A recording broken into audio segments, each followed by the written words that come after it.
Second. Well, hello, everybody. Welcome to the third episode of the Change Within podcast. It is a platform that embraces change. We have had a lot of conversations, guests, and collaborations in the works. For those who don't know, please find us on Anchor, Instagram, Facebook, and YouTube for the Change Within podcast to keep you up to date on all of our changes for any metaphorical comparison. But we also have another New York City guest on the horizon. He is here with us, Fabian Harvey. How are you? I am great, Jerry. How you doing? Everything is going great, and thank you so much for taking time out for this wonderful opportunity. It's going to be an amazing conversation. Of course. That's what I'm here for. Absolutely. So let's get right into it. So I feel like with our friendship, I really haven't gotten to know like your whole upbringing in life. Like you've been from like New York City, right? Like what was your childhood like growing up? The 80s. So since I was born in the 80s, early 80s, things were kind of different back then. So it was just rugged and just rough back then, life was a little simpler, it was like a little bit more easy since I was like raised, but other than that, it's been really, really, really rough because the crime rate was high at the time, it was just really nuts at the time. But, raised by my mom, she raised me right. So that's why thank God I'm still here, so yeah, it's been I've rough. come to notice this as far as like it doesn't matter how many people in your life are rationed as like a support system. If you have that one that truly makes the difference, that's all you need. And it's so weird how one person in your life can truly make a difference for somebody. Absolutely. This is really true. It's like I said, my mom raised me, to be mature, raised me right, make sure I'm out of trouble. It's been really, really, really a blessing, to her, for her to help me, where I'm at right now, get through all the tough times, all the other stuff. So I really appreciate what she's done for me, Absolutely. And kind of like going into your comic book like history a little bit, how is your mom like reciprocating that when you were growing up? Like, what were kind of like some of your favorite Christmas presents as we just passed the holidays on that, right? I used to drive for crazy. As a matter of fact, I could bring up a good story right now. So, cool. Me, I'm into Batman, of course. Obviously, I'm into Batman. So my memory with her is that kindergarten, right? So at the time, Batman and Ghostbusters was out at the same time, 1989. So I had to choose as a graduation gift. I had to choose which movie I wanted to see.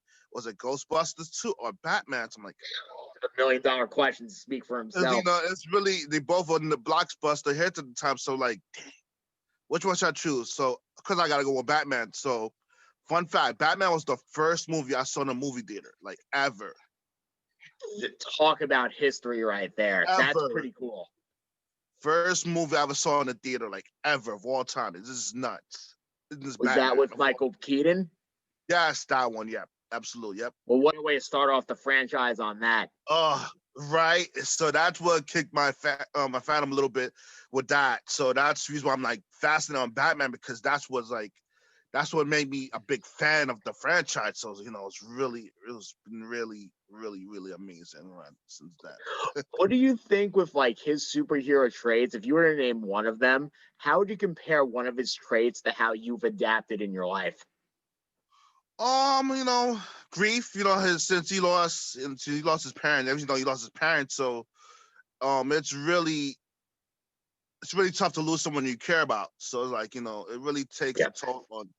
It really takes a toll on you because I lost a lot of my family too. So it's really, really hard to get over, someone that you lost dearly, and especially with his character at his age, seeing his parents died in front of him was really like, oof, it's been really hard. So it's been times that it's like, wow, it's like I can relate to that because I've been through that myself. So it's really, really he's a really complex character to get into, So I think it's a craftsmanship, and not to really like conflict movies with reality, Yeah. But don't you feel like it kind of coalesces with your own hero's journey as a person?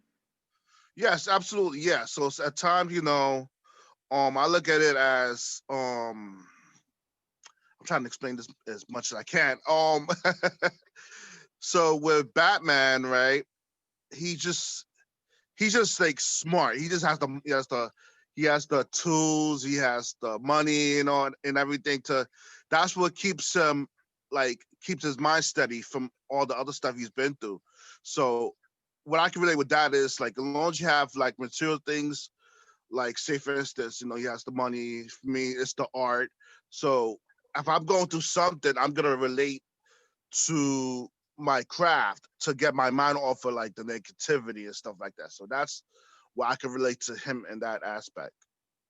Absolutely. And kind of like, and I'm sure like one of the answers is going to be Batman oriented, but what I'm curious about is what's like one comic book and video game that's always stuck with you throughout your life? Is there anything like subjective towards Batman that you really like as far as the comic book series? I want to say video game wise, I say Metal Gear Solid. This is aside from Batman. So Metal Gear Oh, Solid was nice, nice. That's a good Metal Gear choice. Solid is really intact to me because that game itself was really ahead of its time. The game was out in 1998, and it's like the game was ahead of its time. So it will be like the timeline will be like 2 hours, the mid 2000s, and it's just really amazing how that story was, and it's really amazing, and it's like it's hard to explain, man. It's really something. I got a one-off question for you that I'm really curious about because in the 80s and the 90s, you kind of just explained things within a 10-year cycle between Batman from when you first saw it to Yeah. what Metal Gear Solid is in 98. Which CGI do you think is worse? If you were to like really narrate that by the decade. Oh well, Batman didn't use CGI. They used like figurines to do Oh, their special sure. effects. And So what they I was use, coming with this is like as far as like on the generalization of CGI in the 80s and 90s, just between like all the movies that you've seen, like which one did you feel like was like more corny as far as like growing oh, up with? I want to say, but they were great, but like it was good in this. It's funny because it's good in the 70s because it was so natural. But like in the early, I want to say 89, that's when it started to get horrible because like they started learning how to like do it computerized. I want to say like the cheesiest one has to be, believe it or not, RoboCop, because RoboCop was they didn't have no CGI at the time, so they tried their best.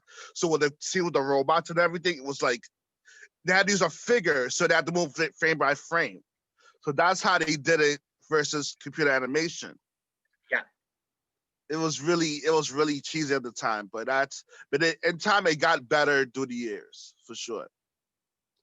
Was there ever like one movie that you really just went full in as far as like researching how the movie was done, like the full on scale of its production? Are you like into that type of research Yeah, as it far as has to looking into be it films? has to be Ghostbusters 2 because I was curious how to see how the slime was made, how the special effect was made, and everything else. How the costumes was made. I was really fascinated with that, how it was made, and the first Ghostbusters movie, actually, how the way that was made, like the Stay Puft, they had to use a man in a suit, and Right. and they had to use a green screen for him to walk in, to New York City. So that's how they did it that way. So I didn't know. I was curious, your imagination goes crazy, and it's like, how the heck they did this?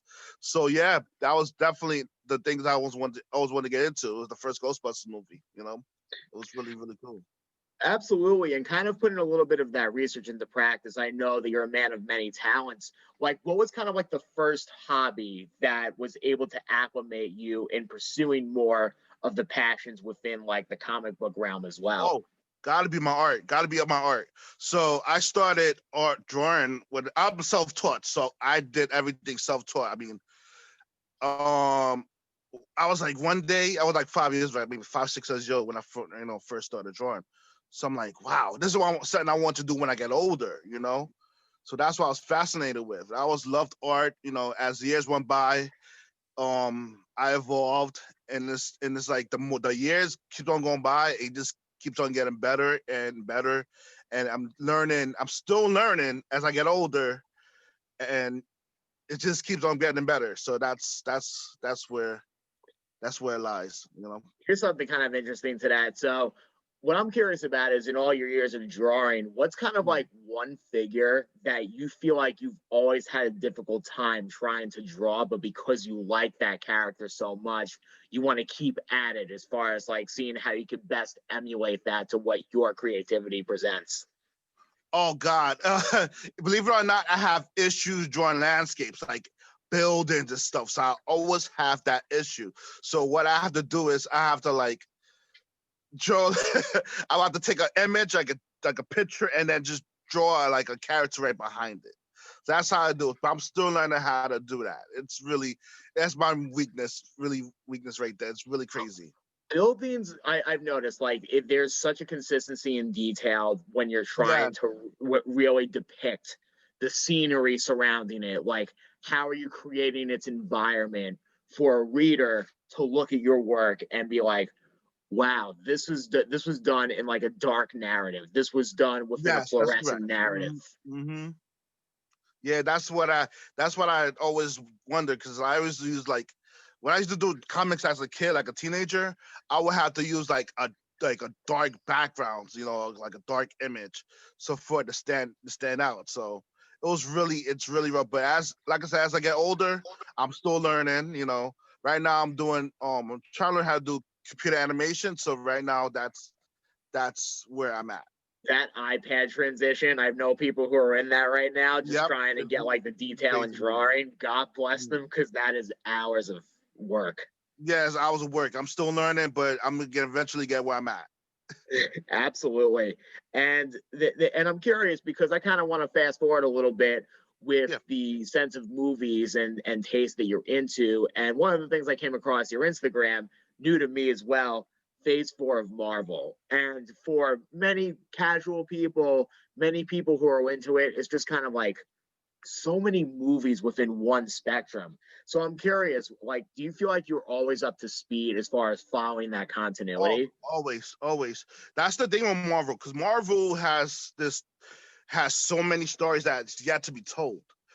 It's not even done yet. So it's like the Hmm. fact that they now have a TV shows that's coming out along with these movies is really helping the phases go quicker.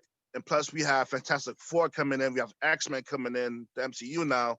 So it's so much stories yet to be told in this phase. So it's really really good that now Are that. there any that you haven't heard of? Oh, the Eternals that's coming out soon. I know very little about. That's coming out, I think, this year or next year maybe, but I know very little about. But I'm still researching them a little bit. There's a lot more to that I need to learn about. What else? There's another one, Captain Marvel. She got so much diverse versions of her. It's not even funny. We have Miss Marvel.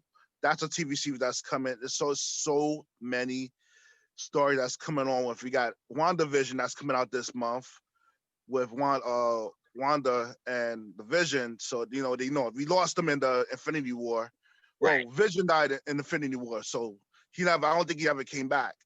So right now they're doing her story to like make it up for it. So they doing all these side stories like um not Captain America, Falcon and Winter Soldier to tell their story after um Endgame. So all this is all like side stories after the recent Avengers movie that just ended. Yeah, and don't you kind of feel like the sense of it being hypothetical in a lot of ways, it captivates new audiences? Because I feel like for the longest time, especially Absolutely. before the Avengers series came out, let's give or take Iron Man 1 to 3. That came to a very niche market for like the That's correct. 2008 to 2011 like era. So when you're really thinking about how much inclusion is involved between so many different characters, I feel like that start of it, for somebody who's not really into it that much, Guardians of the Galaxy, to me at least, was that game changer. Yes, that's right. That everyone loved Guardian of the Galaxy because that's like what they incorporated. Like the soundtrack was amazing, the character was amazing to get into. I say if you want to get into the MCU, I say you could start off the Guardians of the Galaxy because that's what pretty much started like everything. With the Infinity Stones and all the other stuff that's been going on. So that's like the center of what happened with the Infinity War. So yeah, so if you want to get into the MCU, I say that's a good place to start. As someone who always wants to build hobbies, what I'm curious about is let's take Phase 4 for example. Before we're just talking about Right. what's one series that you wish you could be like a production person for on set. On set, I want to say You have to pick one.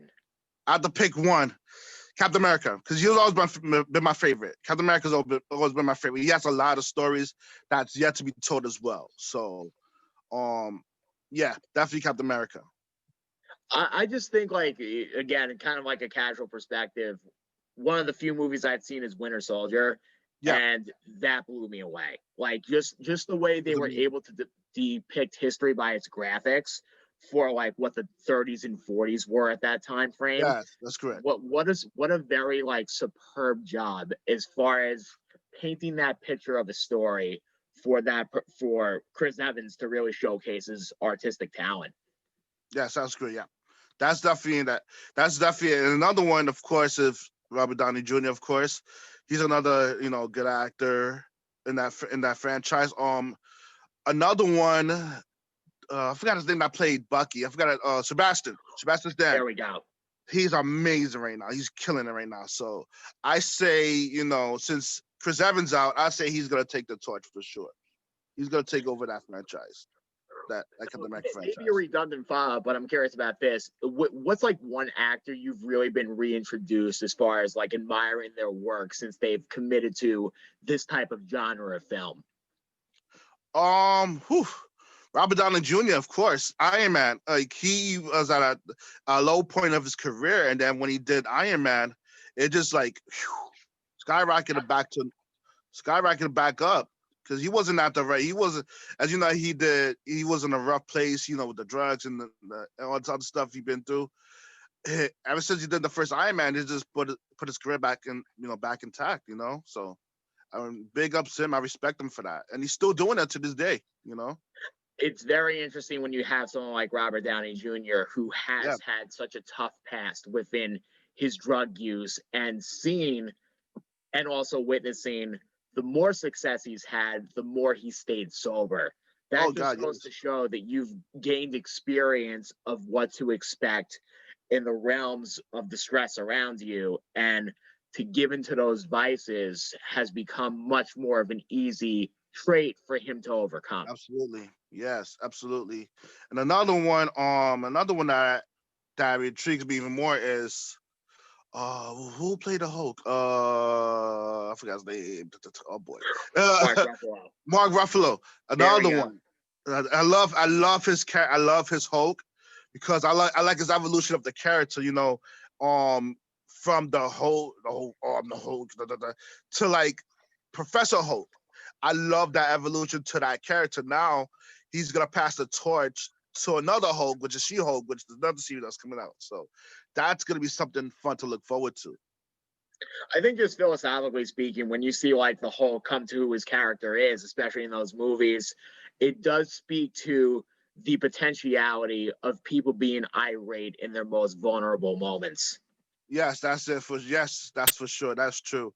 That's the thing about these characters. Like, I love these actors because they always bring these characters to life, And another one I always love the most is Hugh Jackman's Wolverine. It's like, ooh, okay, got it. Hugh Jackman's Wolverine is so amazing. Well done, character-wise. Yeah, Logan impressed me. I was impressed by that film.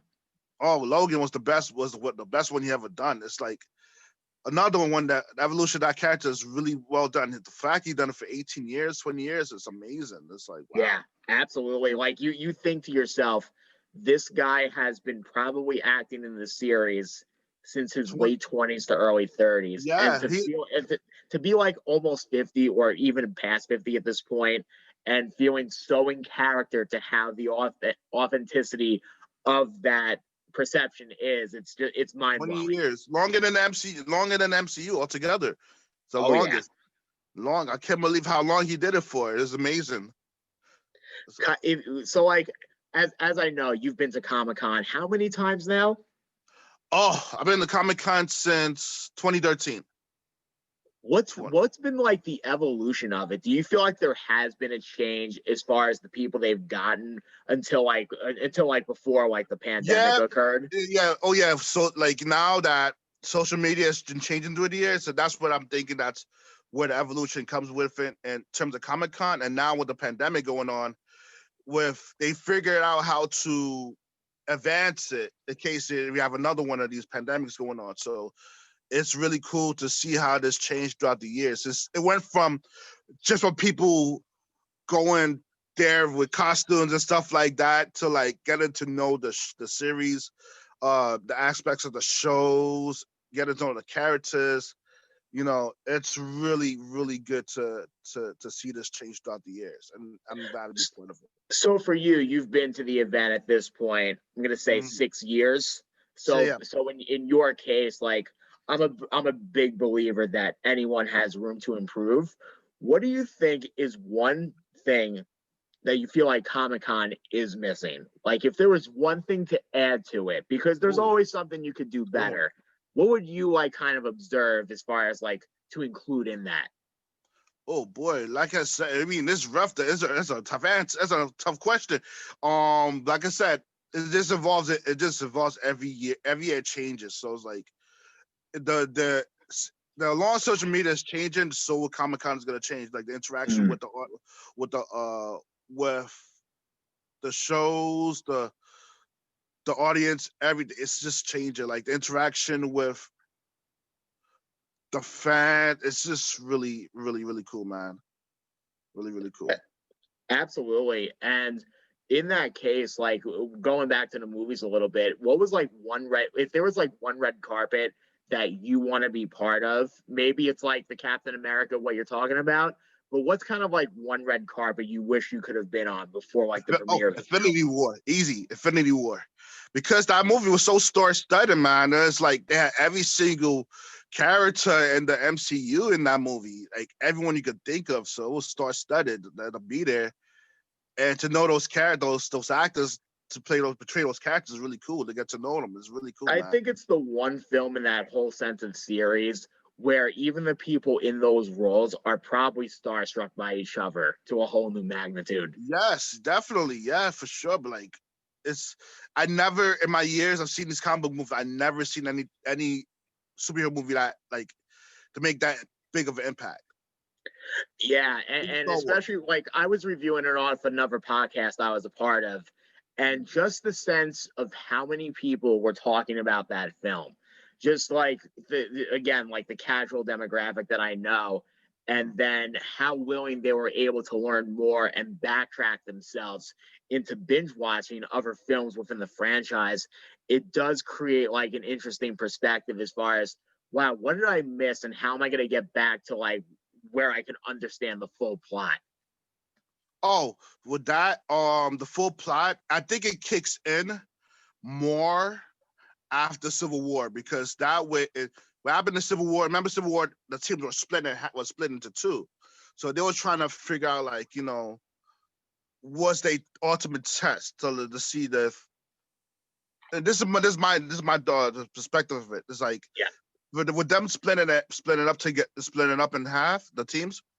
It was a tough test for them to get all of them back together to face this evil being, which is Thanos. So that was their true test, to make sure the whole team was stood together. absolutely. And I know you touched on this a little bit, and when you were talking about your family in the beginning of this. Yeah. Now, for you, like let's say let's say in the more like modern current years of you embracing such a passion of yours in this, uh, do you think it has been like a therapeutic outlet throughout like your adulthood? And what's one thing that went through like through your life that helped you like get through it? My 8-year relationship. That was actually one of my worst time in my life, my 8-year relationship. There were times like, wow. There were times I had to go back, and at times I would like go back to my art, and that would calm me down. That really calmed me down. And then if it's not that, my comics, or that. This just everything is that's my passion right there. My art is my passion, and it always gets me through my tough times the most. Yeah, and kind of to kind of like brush on that point a little bit too. So, in a sense of anybody's like not so much vices, but like the sense of hobbies and what they're really into, it does depict the sense of escapism in a more positive light at the end of the tunnel, because anyone can go through anything, and there is that sense of you feeling like you're within a black hole that you feel like you're never going to get out of. So as you're climbing yourself out of that hole, you're climbing onto different things of nostalgia of your future that makes you feel good about yourself. And it's very interesting, like as someone who's not really in that world, when I see people embracing who they are in that sense. Yeah, so I was saying that it's like when I was going to that time doing my artwork, and I was working at that time, and I was working with you and Christian, it got me out of that. Got it, stabbed me right into it. I like out of it, and it's like, it remember who I was. Like, okay, this is Fabian,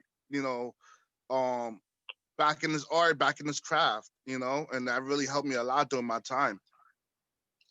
Do you feel like in the sense of coming to your own, what do you feel like there was like such a big difference in who you are as yourself versus kind of like the phases of going through like stuff, and you just weren't like feeling yourself in that way?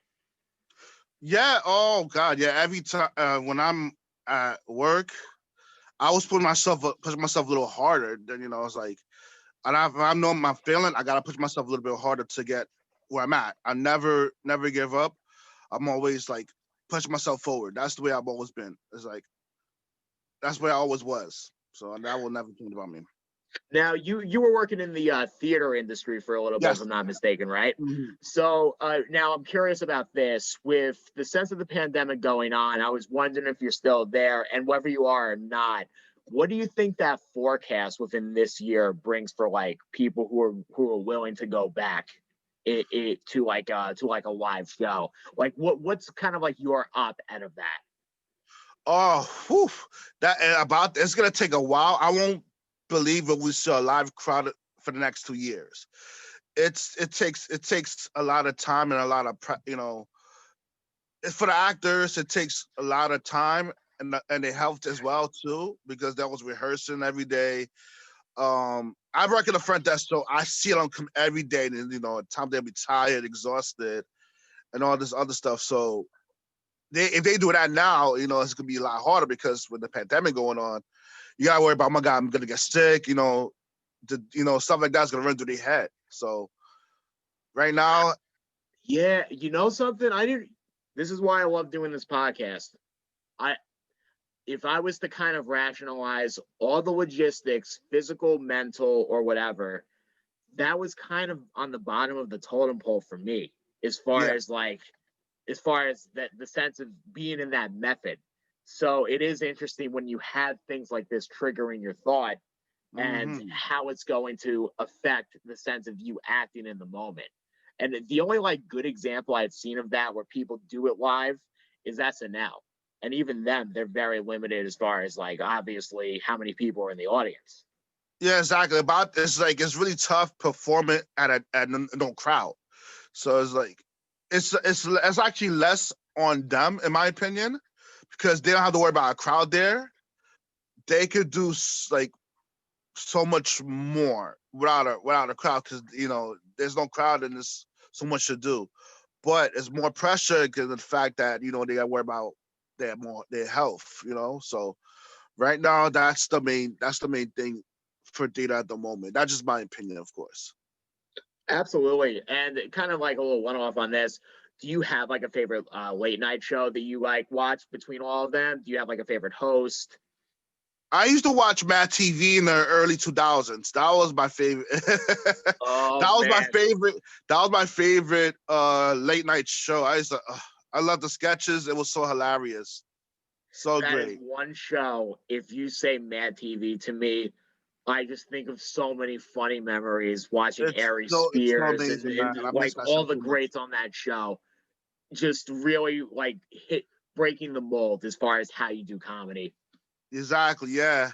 It's really great. SNL too is really good too because they just like really quick. It's really fast. It's high pace. That's what I like about the new SNL compared to the old one.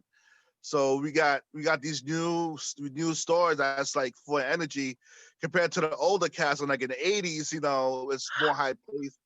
It's more fat. It's really really cool. That does say something to me, because something that I have noticed with SNL, and I feel like they were missing the mark on this before the pandemic. Some of the writing, particularly as far as on the pandemic itself, with the Thanksgiving episode that recently came out, Yeah, I was pretty impressed with some of the lines that they said. Like, I felt like they upped the writing antics quite a bit, and I was like, yes, that's right. you know something, I've always said Mad TV over SNL, but not to say that it would give it a run for its money, just in my opinion on that one. But still, like, it's starting to bridge the gap as far as the sense of writing style and having the wit that goes along with it. Yeah, that's true. Yes, same thing with Mad TV. They had a good writing at the time, good sketches. It's all about what's going on in the world. They have to keep up with the times too as well. So that's what I always love about SNL too. They always they're always on top of their topic. It's really really amazing how well they put that together. Absolutely. And kind of like as a final point, going back a little bit to the sense of superheroes, and I feel like Right. this is a very big sense of debate with a lot of people. Of course. And in that point, debate seems to unify and divide people in who their favorite superheroes are. Do you feel like you talk to more people who agree or disagree with you? Oh, I talk every day. Disagree. It's always disagree. Like earlier, um, they always compare with Ben Affleck and Michael Keaton's Batman. So it's like, who's the better Batman? It's all about. It's not just about the actors. It's all about their their craft and how well they act on the character. So I always go with that. I never go how well they look. It's always about the actor and the way they portray the character. If you were to say, like, I'm sure you get into Batman debates all the time of All who the time, played him every the day. best. So now I'm very curious about this. What was the closest someone has had to changing your mind on who your favorite Batman is? Whew. Um, it was which one was it? Which one was it? It was one of Too them. many Facebook groups to count at this point. It's too much. It's too much. But actually Ben Affleck himself. So when Ben Affleck was announced as Batman, like, okay, he's not gonna be great. He's not a good actor. That's my opinion. So when I saw Batman vs Superman, I'm like, whoa, he blew me away. He really impressed me how well he did the character. He studied the character really well, and it really impressed me. So, it almost put him over Michael Keaton, how well he portrayed that character. Yeah, I have to rewatch that movie. I've only seen that one in scenes. So for me, like, I didn't really get a great grasp as far as how he stepped up to the plate It's in pursuing really that amazing role. how well it's like it's almost close to the comics. How well he did it. It really impressed me. It almost put him put over Michael Keaton. And I was like, that really tells you something. If you were to recommend one scene, hashtag spoiler alert, for anyone else to like kind of have that conviction for Ben Affleck, like, what would be one scene that you would kind of refer people to? For any Batman movie he was in, like any. For Ben Affleck in that movie. Oh, but Ben Affleck, the fight scenes were pretty good. His interaction with Superman was pretty good too. Because there was one scene that he fought him in Batman Superman where they took the pages from a comic book named was it The Dark Knight Returns by Frank Miller. So they took that scene and they did almost exactly the same scene from the comic. It's really amazing how well he did it. Wow, that must be a cool feeling for people who like read comics consistently and Yeah, to get that narration from the movie and replicating what they've read. it was amazing how they did That it, must just be like the pretty cool. comic. It was really amazing. Another one I could bring up, and this I'm about to take this to the 70s right now, Oh, boy. with Christopher Reeve, God rest his soul, Superman. His Superman was amazing. It was just like the comics. Everything he did was just like the original Superman, the Golden Era. So it was like, he had the look, everything about it was great. Definitely. No, and of course you have to hold your regards to the legends, especially of Christopher Reeve Always. pursuing that. Yeah, always. That's another favorite actor that portrayed the character just like the comics. It's like unbelievable how well how well he did that role. It's really amazing. Really amazing. Him, Hugh Jackman. Yeah, so him, Hugh Jackman, Michael Keaton, or my Mount Rushmore of the comic books, like comic book movie superheroes. Oh, that's pretty cool. That's a very compelling list. Yeah, that's my favorites right there. It's like they just bring those characters to life, man. It was really cool. Can you imagine those four doing a movie together, like all in one? At they prime, yeah. Oh yeah. We'll bring one of them back to like 95 for his pinnacle, the other one in 99. Exactly. We'll really get conspiratorial with that. Exactly. Yes, absolutely, man. That's those characters really. I'm speechless at how well they did those characters. Now, as we're about to wrap up, Fabian, I know you have a lot of art out on the internet. I want you to tell people where they can find you. Yes, so you can find me at RetroJunkie83 at Instagram.com.